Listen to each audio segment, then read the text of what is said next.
reached Fort Collins Police Services. If you have an emergency, hang up and dial 911. Please be up. Wait while I transfer your call.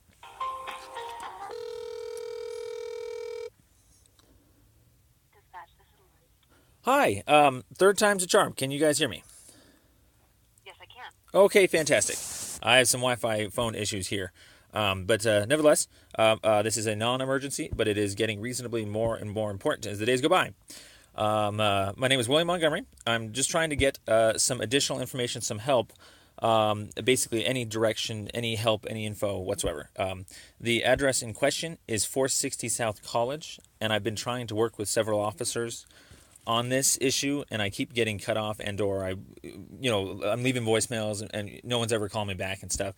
And so I just kind of wanted to start on square one again, maybe with you, to see where we can go with this. Okay, so this is 460 South College, the Safeway? Yep. It's the east side of Safeway. Okay. All right, and what's the best number to reach you at, sir? Sure. 970. Actually, in this case, with this number being a different one, let me pull it up.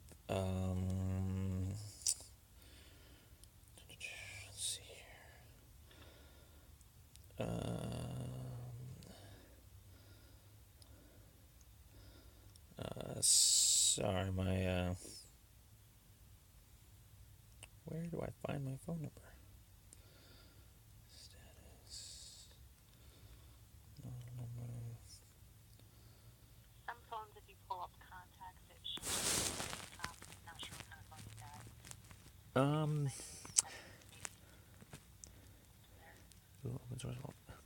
I was just in my settings a second ago, and SIM status. There it is. Phone number 970 313 8170. That is what I'm showing, and tell me exactly what happened. Oh, good. Okay, sure.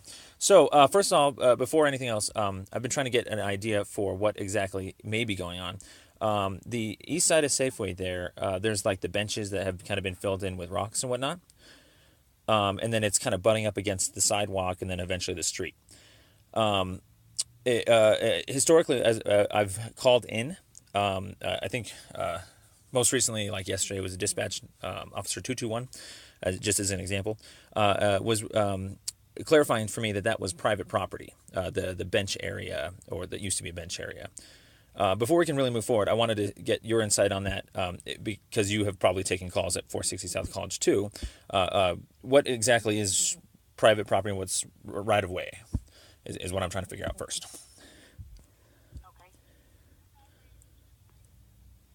Well, I imagine it depends on the property and what what Safeway has as their property, because that would constitute private property. So depending on the location and how it's set up. Okay, so I don't specifically know on that location, so I couldn't answer to that. Oh, good. Okay, good. That's actually a better answer than trying to claim that you knew something you didn't know, because we've caught cops doing that, unfortunately. So here's the best way that I could start off this type of reporting at this point now. There is a sign that is posted on the side of that building, and it says "No loitering. Police take action." And it has been up there probably since the building was built, historically, what we've found is that most people, officers alike, seem to think that may more likely than not apply to the property that's kind of right in front of it, which is what used to be a seat wall there, the little benches and whatnot. And so what I'm actually having to call in is a crime of not necessarily like an illegal sign, because I couldn't find the exact statutes for that, but it's some sort of crime along the lines of attempting to influence. And so it's not exactly that they were trying to lie, but the business, or the property managers, the property owners, when they put that sign up, they were under the influence that it was private property, and that they wanted to obviously tell everyone there that that's their property. When they don't want people hanging out there, they can call police, because there's no loitering statute out there in the public sphere. It's always just, if you're doing something on private property, they tell you to leave, whatever it is, skateboarding or loitering, that you could be made to leave, or not, if not, get a trespassing charge.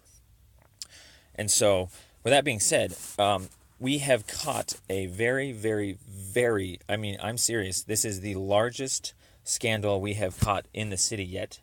My brother and I were hometown natives. We were born here. We've been following the laws and the politics for a while now.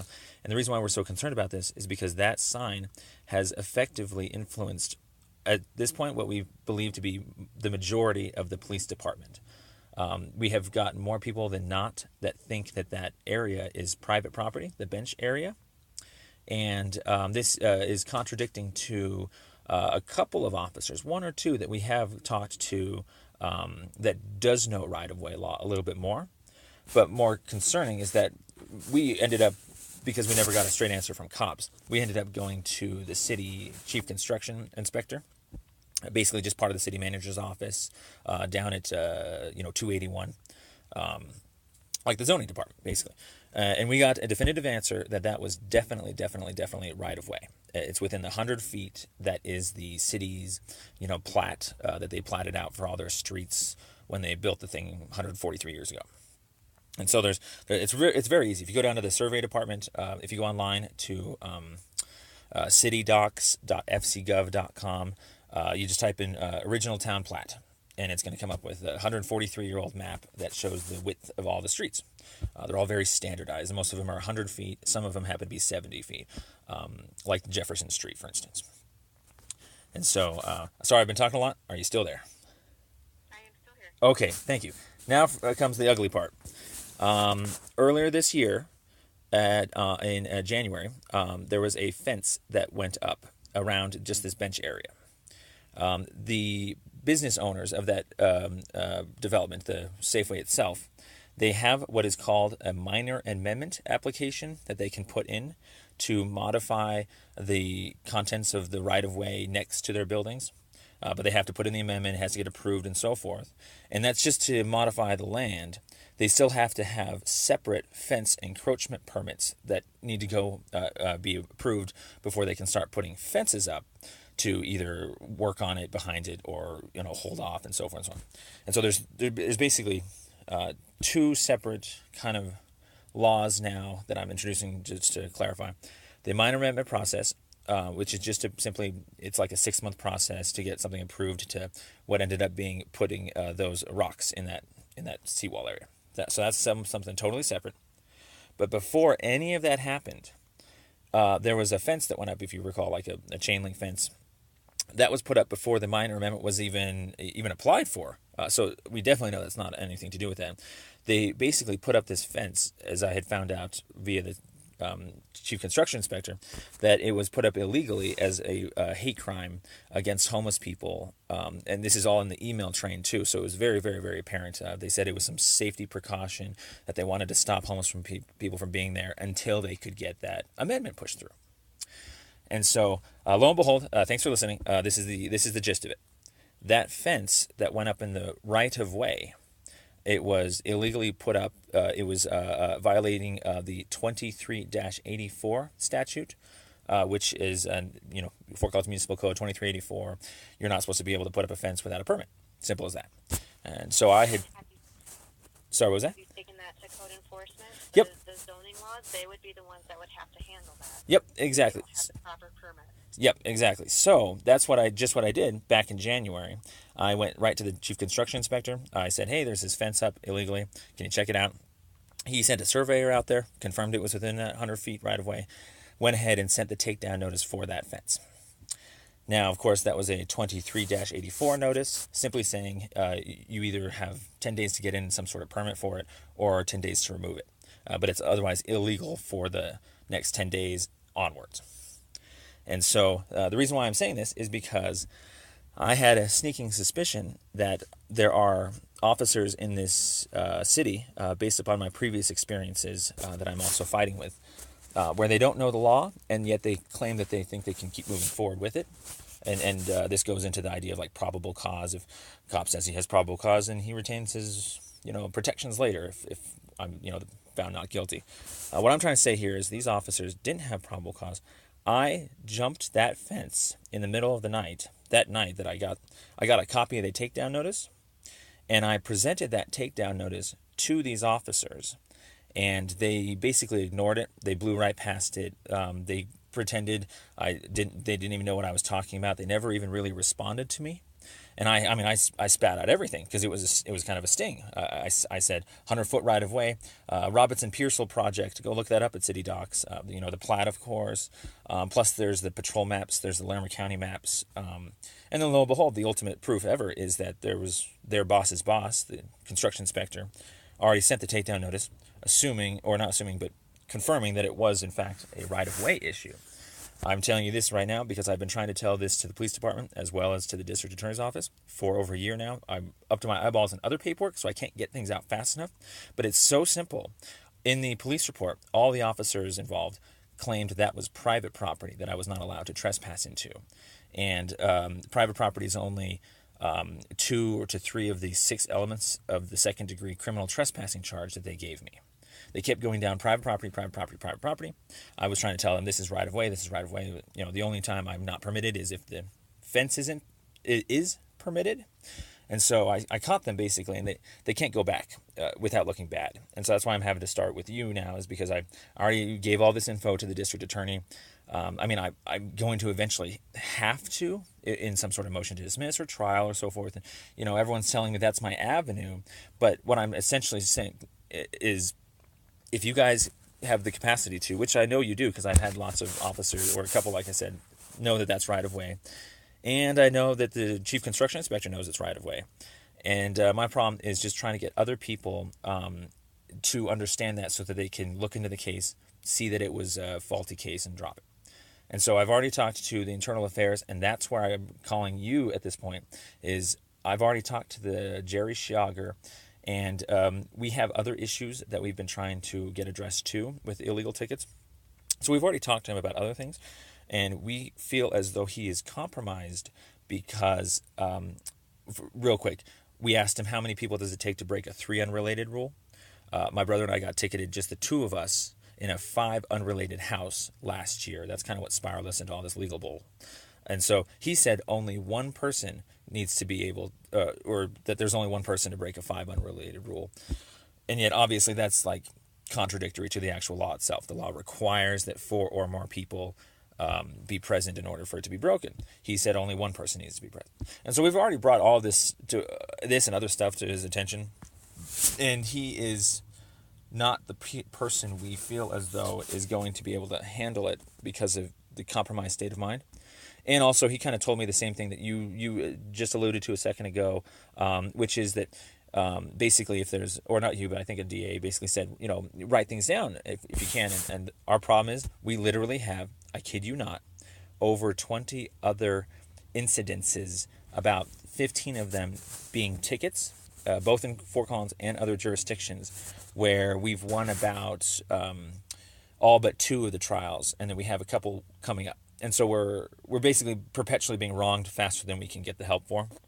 These are tickets of just trying to find places to sleep or trying to find places to hold a sign. Officers aren't using. Are you just trying to find somebody over Jerry Schauger that you can speak to regarding this because you think he's not? Well, yeah, it's in your words? Yeah, Is that what you need? Is that what you're asking for right now? It's kind of is there anybody to investigate the internal affairs if they're already themselves compromised? And so that's why I figure I'd start with you. To be honest, this is the farthest I've been able to get with a single person defining all of the laws necessary. And so the point is if you can see that these officers don't have probable cause because they're obviously not knowing plat law, I can't get that through to anybody else right now fast enough. So I just figured, hey, if you want to mention it to somebody, it's technically, like I said, reporting an actual live crime that is not part of the case that I'm currently in with regards to the DA's office and so forth. This is a perpetual crime that will keep being committed so long as that sign up there continues to misinform uneducated cops. And so I'm actually trying to still get a new investigation going for something that's unrelated to me, where officers should still have enough probable cause to go arrest that officer for false imprisonment, because those elements were met regardless of my case. That's kind of what I'm trying to say. Well, let me work on finding out who would be the best person to direct those concerns so that you can get the best help. Since that's not my job is not to determine what is or Exactly. But if to any of that. yeah, I but cannot answer necessarily that. So that's why I want to get you to the correct people that would be able to assist you with that. yeah. Well, you That if I may ask, also is better. absolutely, thank you. If I may ask real quick, are dispatchers code enforcement officers too? Are you sworn in? We are not sworn in. Oh, okay. I was under the different impression with the other dispatcher when he basically claimed that he went straight for it. He ignored my 100-foot saying. He said that's private property right away, and I was really concerned because technically he fielded a call claiming to know things that an officer would have to know in that job. Basically, he mulled over But it. he may know more. He may have more experience in that regard than I do. I do not, so that's why I can't Yeah, answer that. but I mean, what I mean So is that that's he, why I want to get you in touch with somebody who is more yeah, yeah, familiar with absolutely. those laws and everything else. So if you'll give me your name, sir, what I can do is I can give that number that you provided, the 313-8170. I can make sure to get that to the appropriate people for you, so you can again bring all those concerns up, so that you can get some answers. If you'd like. Absolutely, thank you. That'd be great. If I may ask, is there any sort of notations or besides just the name and a number that you'll be able to provide these people, the other officers? Is there like a brief summary of what we just talked about that you're going to be able to type out for them or something like that? Well, I was gonna just give them the information. I can put what we call a closed call in, just say that you called in asking about the information regarding that property, whether it's basically I'll summarize it into what I'm hearing is the discrepancies between whether it's private property or not, or it's right away. And Yeah. then you can go into more information once they have it. And what'll happen is it's not going to be a signed case number. It's not a specific case. It's just a reference that you did call. It has your name and number in it, Okay. so they can look at it. Um, okay. When you word it like That that, that actually helps me really, really hone down what I'm trying to say. And I thank you. And I'm almost done. The closed call nature of that is where you basically framed it in such a way that the issue is if that's right of way or not. And I guess what I'm trying to say is that's not really the issue because I already got that answer from the chief construction inspector's office, and I know the plats and so forth. The real issue is that how are people in the departments, both dispatch and officers, how are they coming to that conclusion inconsistently, perpetually? So it's like who do I ask? Why aren't you guys using maps and stuff like that? Because that's more the crime that I'm and I trying can to put that in there. report. And so if you Right. say So that's I a can closed put that in call, there. it's a it wouldn't be a crime if it weren't for like the actual fact that a couple of officers really did already do it. And so I guess Okay. I guess So I can put that in there that you're concerned about the inconsistencies with yeah. Let's put it this way: if you that could better suited. Does that sound more correct with to what you're referring to? almost if you could put something along the lines of there are unresolved, uncompleted investigations on officers on whether or not they have falsely imprisoned people. And this has nothing to do with the right of way or the 460 South College. Just the crime is that there is an unresolved investigation out there that these that unresolved meaning I don't even know how to say it, but I'm reporting a crime of false imprisonment. It's kind of like if I saw a security guard hold somebody that didn't have probable cause, or they weren't citizens, arresting them. Basically, just simply reporting what I saw to be was a false imprisonment charge, and I think that there needs to be an investigation opened on that. Here's a good way to put it. I see that there's a big problem lately in the legal system where those types of investigations on if a cop didn't do his job right, if he didn't have probable cause, or if, false imprisonment is what I'm saying. If basically if I don't make it to my own court, like how to put this? Sorry, better wording. In this legal system, I seem to see an issue here where claims of false imprisonment and probable cause lacking don't seem to be nobody wants to look into them until I've brought my own case to district court claiming that my rights are infringed, Amendment and so forth. And what I'm trying to say is that my rights being infringed on a Fourth Amendment basis, suing in court or countersuing for damages back and so forth, is all a civil thing, as I have been learning, and it's very, very civil related. Just my time was taken, so on and so on. But that nevertheless, it doesn't actually solve any problems with regards to a U.S. citizen committing any unspecified crime within the jurisdiction of Larimer County here. And they're not immune, basically. So an officer committed false imprisonment. I'm just trying to get the police department to look into it, to get the DA to charge him as if they were anybody else, regardless of my situation. Because there is a crime, regardless of if I can get to court myself. That's what I'm trying to say. All right. So I have made that note in there for you, sir, that you are completed investigations on officers regarding false imprisonment, as well as other issues. Thank you. When you are spoken to, you can go into depth on what your concerns are, including that, and they'll be able to better address it. Yes, and now there's a paper trail for what you've written down. I've never been able to get this far, so I really, really, really, really appreciate this. Absolutely. Could I get your name, please, sir? Oh, sure. It's William Montgomery. M-O-N-T... O-M... Go ahead and spell your last Yeah, name. Make sure I get it. Yep, M-O-N-T-G-O-M-E-R-Y. Okay. All right, sir. So Yep. I'll get this in, and I will work on finding the appropriate person for you, Sure, and I hate to ask... and we'll make sure to get that.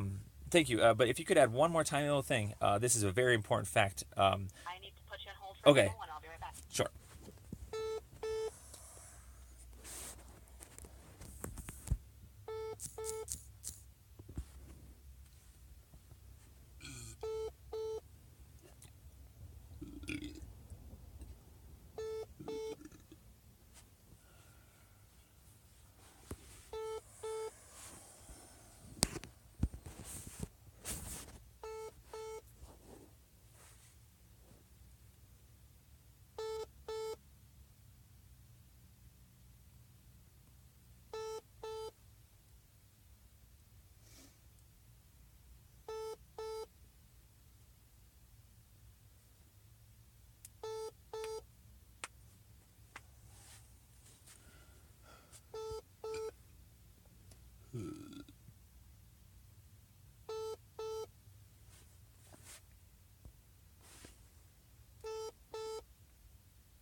All right, sir. Thank you so much for holding. I do need to take this other Sure. call, so I'm going to be on with them for a little bit. Um, If you need my operator number, it's 246. All right. Sure. I actually had one more thing I really, really, really needed to say. Are you still there? Yes, I'm here. Okay, this is what I really, really wanted to get to, the gist of it. Basically, could you include in there concerns about second-degree kidnapping charges? Basically, the security guards and the business owners of Safeway have also been continuing to move people from that location, and we've been talking to those people, so we know that there is still right now, and I'm calling this in right now, there needs to be an investigation opened up for second-degree kidnapping and false imprisonment, which is a lesser-included offense of that, of specifically the security guards and anybody else that is a property owner or manager there that thinks that that's their property, because they're going to keep moving people along until they're told otherwise, and that's why I'm calling you. So I'm trying to get everybody to stop moving people along there. So secondary kidnapping. We'll certainly add that for you. Yep, 184503. It's ongoing until that's fixed. That's really the big crime right now. So, Okay.